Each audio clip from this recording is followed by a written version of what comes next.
Halo semuanya, selamat datang di segmen analisa. Sekarang kita update terkait dengan pencarian dari pihak kepolisian terhadap para pelaku kasus yang telah menghabisi dan juga membegitukan seorang gadis berusia 18 tahun bernama Nia Kurniasari yang merupakan seorang penjual gorengan. Ada beberapa update terbaru hari ini yang ini adalah kabar baik teman-teman, karena dari pihak kepolisian dari Polres Padang Pariaman sudah menetapkan satu orang sebagai tersangka, yakni bernama Indra Septiaman atau IS usia 26 tahun yang merupakan warga Kampung Korong Pasa, Surau, Juha Gugua, Kecamatan 2x11 Kayu Tanam, Kabupaten Padang Pariaman, Sumatera Barat. Kita akan coba bahas apakah penetapan tersangka Indra Septiaman ini sudah sesuai dengan prosedural ataukah memang beneran dia pelakunya, karena sampai sekarang pun Indra Septiaman ini masih belum bisa ditangkap. Ini sudah buron kurang lebih beberapa hari terakhir ini. Walaupun dari Kapolres Padang Pariaman AKBP Ahmad Faisal Amir menetapkan tersangkanya itu baru sehari ini atau 2 hari kemarin lah paling maksimal. Tapi masyarakat, foto-foto yang tersebar dari Ahmad Faisal ini sudah berseliweran di sosial media. Bahkan di beberapa video yang sudah aku bahas di sebelumnya terkait dengan Nia, ini adalah salah satu foto yang juga aku tampilkan di sini karena memang masyarakat itu sudah sangat mencurigai sekali. Bahkan pada saat dari Kapolres Padang Pariaman akhirnya menetapkan dia sebagai tersangka, artinya sudah ada 2 alat bukti yang kuat. Alat bukti dalam dunia hukum itu ada 5. Ada keterangan saksi, keterangan ahli, keterangan terdakwa, petunjuk, dan juga surat. Nah, background dari seorang Indra Septiaman ini, apakah dia warga setempat ataukah hanya sekedar bolak-balik atau warga luar? Ternyata memang dia adalah warga setempat karena memang tempat tinggalnya pas dicek di KTP dan juga keterangan warga, memang dia adalah dari warga Kampung Korong Pasau Surau tersebut yang jaraknya itu nggak terlalu jauh dari lokasi TKP. Dia merupakan residivis, itu tercatat 2 kali keluar masuk penjara. Kasus yang pertama itu karena membegitukan seorang gadis juga di bawah umur, dan peristiwa yang kedua kasusnya adalah dia melakukan pencurian. Sosok IS atau Indra Septiaman ini memang dilihat sama warga terakhir kali itu berada di kawasan dekat TKP. Dia ini terkenal dengan warga sekitar mengatakan dia sering nongkrong di sebuah musola atau surau tersebut, dan memang ada beberapa saksi yang melihat bahwa di hari kejadian tersebut itu kan dia itu terlihat sama warga kok kayaknya buru-buru, gerak-geriknya mencurigakan, dan ternyata pas warga ngecek dengan ada kejadiannya Nia tersebut dicocokkan. Nah, inilah yang menjadi keyakinan dari Polres Padang Pariaman untuk menetapkan dia sebagai tersangka. Dan pada saat foto-fotonya sudah viral ya di sosial media sejak seminggu lah kurang lebih, tapi kan sampai sekarang dia belum muncul nih ke media. Kan seperti aku bilang di video sebelumnya, ada 2 foto ya sebenarnya yang diduga saat itu adalah sebagai pelakunya.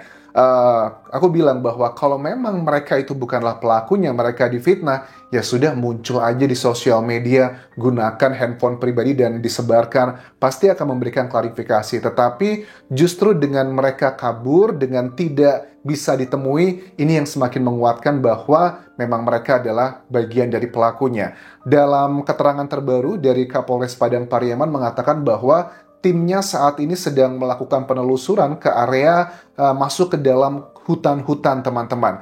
Bahkan di beberapa lokasi di hutan yang dilakukan pengecekan, itu mereka yang dibantu sama warga sekitar dan juga tim kayak pemburu babi hutan di sana, itu masuk ke kawasan Kanagarian, Bubuak, Padang Pariaman, Sumatera Barat, menelusuri dengan berjalan kaki. Dicek tempat kayak gubuk-gubuk para warga yang punya perkebunan di sana. Ada salah satu tempat yang ditemukan bahwa ada sebuah kayak tas berwarna hitam, dan tas warna hitam itu memang ada identitas KTP-nya juga di dalam sebuah dompet. Kemudian di dalam tas tersebut pun juga ada baju warna hitam, dan diklarifikasi dengan saksi mata yang melihat memang itu adalah baju miliknya Indra Septiaman, si tersangka ini, plus juga ada narkoba dalam bentuk sabu, plus dengan alat-alat penghisapnya. Nah, ini kita penasaran ini, bagaimana mungkin Indra ini si tersangka ya, itu meninggalkan tasnya. Bahkan di tasnya juga kayak ada senjata untuk gerigi gitu yang bertajam dari besi gitu untuk melakukan, ya biasanya sih kalau anak-anak tawuran juga menggunakan itu. Nah, ini uniknya gini ya, tas warna hitam ini yang ada baju, dompet, KTP, dan lain-lainnya, apakah sengaja ditinggalkan di sana, ataukah memang nggak sengaja ditinggal? Bagi pro dan kontra nih, ini adalah sebuah strategi karena kita tahu si pelaku ini sudah mengetahui area-area di hutan tersebut cukup baik karena memang dia adalah warga sekitar. Kalau bagi yang berpikir, kenapa tas tersebut sengaja ditinggal di sana? Apakah ini sengaja ditinggal oleh si pelaku untuk mengecoh para pencarinya? Wah, berarti arahnya ke sana nih. Aku sih mencurigai dia meninggalkan tas tersebut adalah sebuah kesengajaan. Karena secara logika, tas tersebut kan tas ransel, teman-teman. Dan juga nggak terlalu banyak ya barang-barangnya, itu sangat gampang sekali tinggal dibawa, masuk ke dalam hutan, beres. Apalagi kalau dia memang kaburnya ke hutan, pastikan dibutuhkan ya bajunya, terus juga barang-barang lain juga pasti dibutuhkan. Tapi kenapa ditinggalkan begitu aja, kecuali yang ditinggalkan itu sebuah barang yang sangat berat sekali, misalnya galon atau apa gitu, itu make sense lah. Tetapi kan ini sebuah barang kecil gitu.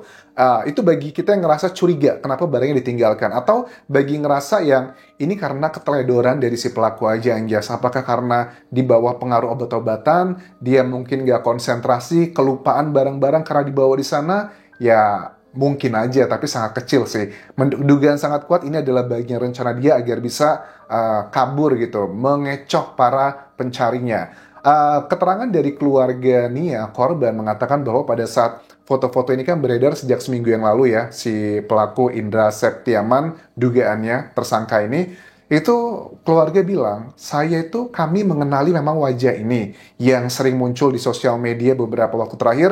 Kami mengenali karena memang karakter si Indra Septiawan ini cukup terkenal di kampungnya. Pertama, dia ini termasuk dalam kategori pemuda yang sering melakukan tindakan kriminal. Bahkan kalau ada kehilangan di kampung, orang itu sudah langsung curiga sama dia. Kayak prejudice gitu. Terus dia ini juga sering nongkrong di surau dengan beberapa temannya. Dan memang di hari terakhir pada saat warga mengetahui Nia itu hilang, memang melihat ada 4 orang di surau tersebut yang mencoba untuk menggiring Nia dengan modus adalah membeli gorengannya. Ada 1 orang ngebeli gorengan, kemudian ada 3 orang lagi menyusul dan menggiring Nia untuk masuk ke dalam hutan, dan kemudian terjadi peristiwa seperti itu. Ada 1 keterangan dari Kabid Humas Polda Sumatera Barat juga mengkonfirmasi terkait dengan foto-foto yang beredar di sosial media yang dikatakan bahwa itu benar. Yang beredar di sosial media selama ini yang sudah aku bahas di 2 video sebelumnya itu betulan adalah Indra Septiaman yang merupakan tersangka dalam kasus ini. Aku melihat dari pihak kepolisian ini sangat hati-hati sekali ya dalam menetapkan tersangka. Karena dengan lagi maraknya nih pembahasan kasus Vina dan juga Eki yang dugaannya pun juga ada salah tangkap dengan berbagai macam dramanya. Penyidik pun juga walaupun foto-foto ini sudah beredar semingguan yang lalu, tapi baru ada statement dia adalah tersangka itu sehari atau 2 hari terakhir. Ini menunjukkan bahwa jangan sampai ada kayak data ilmiah yang tidak dijadikan bagian menetapkan dia sebagai alat bukti. Waktu dari pihak Kapolres ya mengatakan bahwa hasil otopsinya masih belum diterima, kan ada beberapa netizen yang bilang bahwa kayaknya nggak mungkin deh Anjas itu belum selesai hasil otopsinya, karena kan ada 2 data yang standar ya untuk data otopsi itu yang bisa diketahui cukup cepat. Pertama adalah waktu kematian, dan kedua adalah penyebab kematiannya. Kalau waktu kematian itu kan bisa dicek dengan kaku mayatnya. Kaku mayatnya sudah sejenis apa nih? Dihitung aja dari waktu kehilangan sampai penemuan, itu kan butuh waktu yang tidak akan lama, cukup tahu kapan sebenarnya dia meninggalkan dunia ini untuk korban. Yang kedua adalah mengenai penyebab kematiannya. Kan juga bisa dicek ya di dalam paru-parunya Nia, apakah ada tanah yang masuk ke dalam paru-paru tersebut atau tidak. Indikasinya adalah kalau seandainya Di dalam paru-paru Nia ada tanah di situ, artinya bahwa dia ditanamkan dalam tanah tersebut masih dalam kondisi hidup. Tetapi kalau memang sudah tidak ada tanah ataupun hal-hal yang ada di sekitar TKP di dalam tubuh Nia, artinya pada saat dimasukkan ke dalam tanah tersebut, Nia sudah dalam kondisi tidak sadarkan diri atau sudah meninggal dunia. Nah, ini aku melihat kehati-hatiannya sangat luar biasa sekali, tapi aku lihat dengan adanya temuan terbaru mengenai tas tersebut, aku curiga sih. Apakah itu sengaja ataukah sebuah framing ataukah memang kenyataan dari keteledoran pelaku atau bahkan ada hal-hal unik lainnya. Kalau menurut kalian, apakah dengan penemuan tas tersebut itu sebuah pertanda adalah keteledoran dari para pelaku, ataukah ada sebuah framing di sini, baik dilakukan mungkin saja oleh para pelaku, ataupun juga dari orang-orang di luar dari pelaku. Sampai ketemu lagi di video berikutnya. Kalau ada update terbaru, kalian bisa tuliskan di kolom komentar video ini. Bye.